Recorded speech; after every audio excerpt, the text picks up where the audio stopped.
Thank you so much for joining us for part two of Rockin' the Vote, Music and Politics, where we dig in deep and take a look at some of the music that has influenced politics throughout the years, much less in this election. So, this document that I'm sharing a snippet of in our video, but is available on, if you were to just Google ASCAP, you would likely come across this. But I specifically was trying to find things related to music and politics, or political campaigns. And one of the questions, so this is basically a Q&A, and it is, or not a Q&A, excuse me, FAQ, frequently asked questions document that people can just go to and be able to have a lot of the things provided for them right up front. So this is saying, can political campaigns rely on the venue license? And this was something very interesting because I believe this is specifically what the argument for the Foo Fighters is getting into, that the venue license provided for the candidate to utilize this cachet of music, but the artists can, I believe, specify that they don't want that availed either, again, for political purposes or even maybe to specific candidates. So it says here, because licenses for venues such as convention centers and hotels generally exclude rights to perform music at events organized by a third party, political campaigns need their own ASCAP license to use the works in its repertoire. This makes sense because the third-party organizer is the main beneficiary of the performances, not the venue, and is in the best position to control the performances. For this reason, event organizers, in this case political campaigns, have traditionally assumed responsibility for obtaining the permission from the rights holders. So, go to the artist, people. That's what they're saying there. Cover your ass. When you have a DNC roll call that lit, that in and of itself is pretty historical. You know what I'm saying? I mean, conversely, RNC had no music behind it. They chose to just make sure they were clear and concise with their roll call, and then they would have their performances from, well, I think Lee Greenwood might have opened it. I don't know. I didn't watch again. But it's, it was a decision to minimize that type of energy in the space, where the DNC roll call went on for like 5 hours or something because people were so in the vibe. And to have that kind of an energy behind what you're trying to achieve, isn't that the goal? I mean, isn't that the goal right there? In a night where you're supposed to be energizing your base. Music energizes voters. And it's very clear from having, Taylor Swift merely express a desire to have people register to vote. She may have shared her opinion, but she was not imposing it on anyone.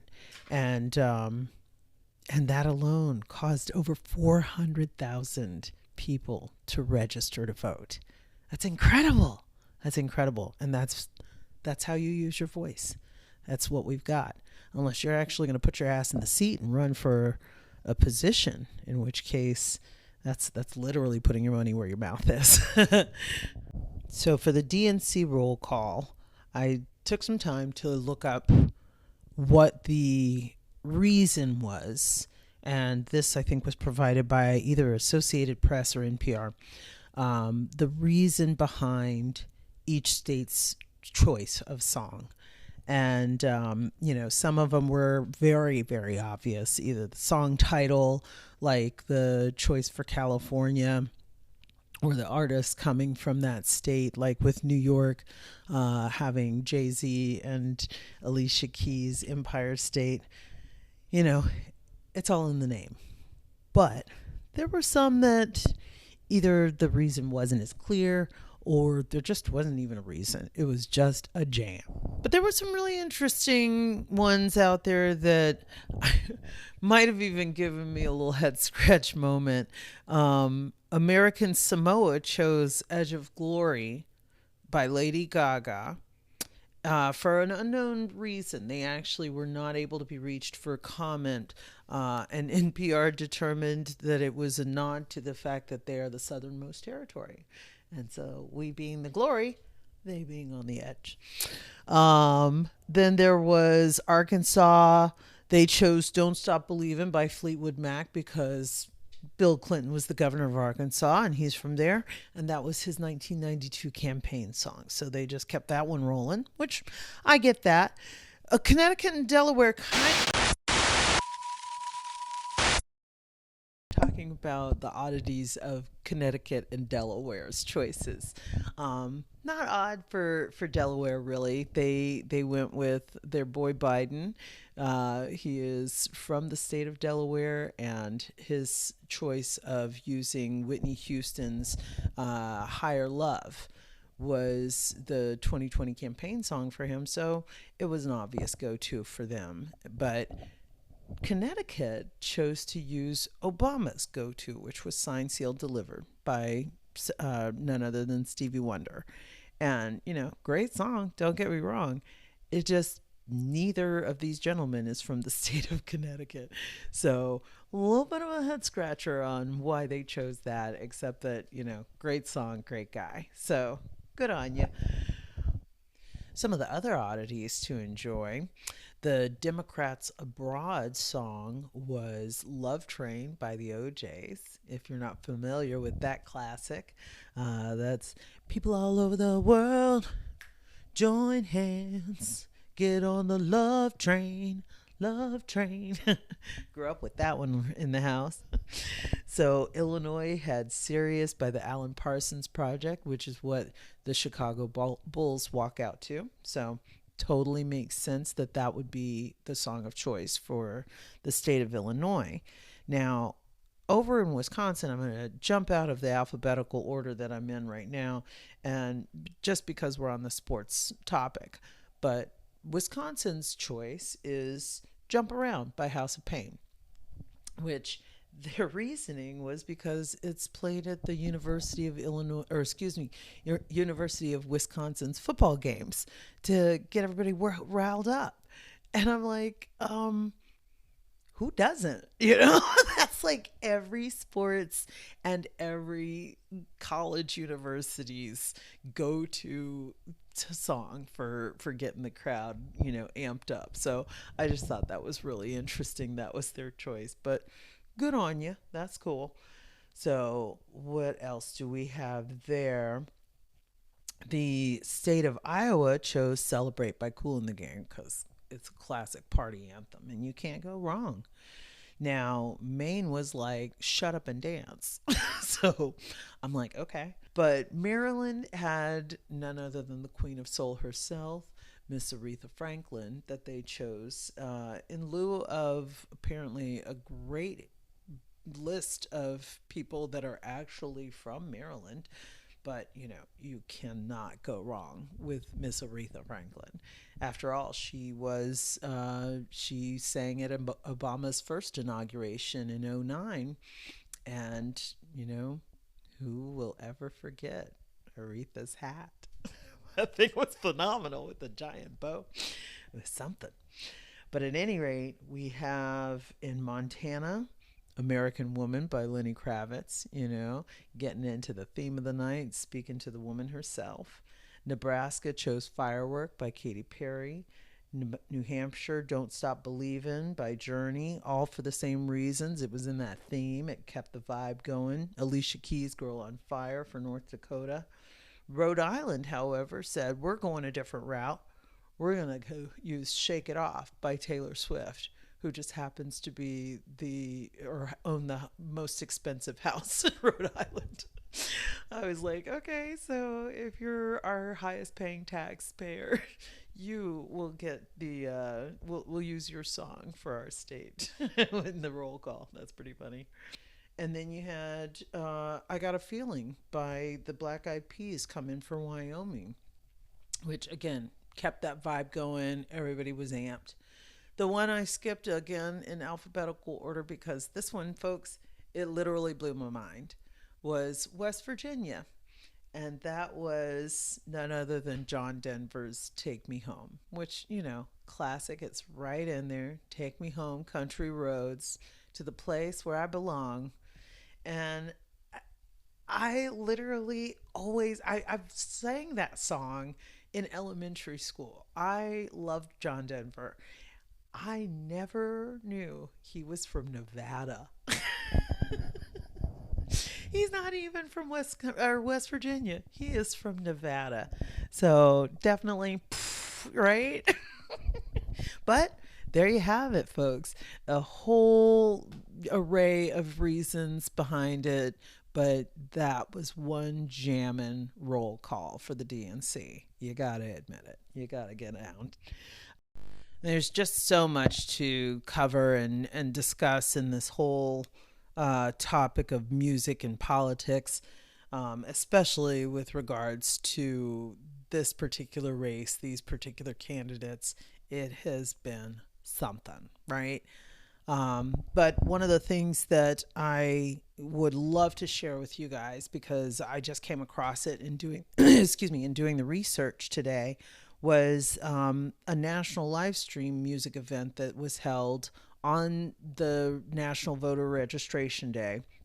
This is a huge array of artists.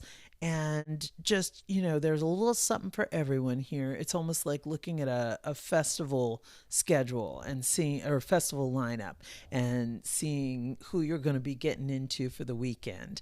But this was all in one night. Amazing. There's a great opportunity to just plug in and jam out because they laid it all out for you. All these artists came together in support of their candidate of choice. But, this is where music lends itself. They can express their support for a candidate by performing, but that doesn't mean that you can't enjoy the performance no matter who you're voting for, because music speaks to all of us. And when the lights go down on the house lights go down and the stage lights come up, we are all there for the same reason, to get down. And if we can find that common joy with the lights down for a couple of hours with our favorite artists on the stage, then I think we can find our way back together as a country. At least I really hope so, folks. It's critical to our future.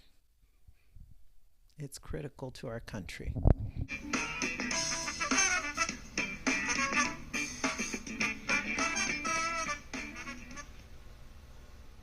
Hi, I'm Shirley Ralph, and today is National Voter Registration Day, and music and musicians hold a unique power during this important presidential election. In times of uncertainty, music becomes a refuge, a source of unity and a voice for the voiceless. Through melody and lyric, musicians cut through the noise of division, reaching hearts and minds in ways words alone just can't. They remind us of shared experiences, joys and struggles, inspiring empathy and reflection. When tensions run high, music offers solace, hope, and a call to action, igniting the belief that change is not only possible, but necessary. Musicians help us find common ground, lifting the spirit of a nation moving forward. Register to vote, plan to vote, then vote.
much for joining us at Fisher Family Bands. Like, comment, and subscribe, and we'll see you next time. Until then, stay in the groove.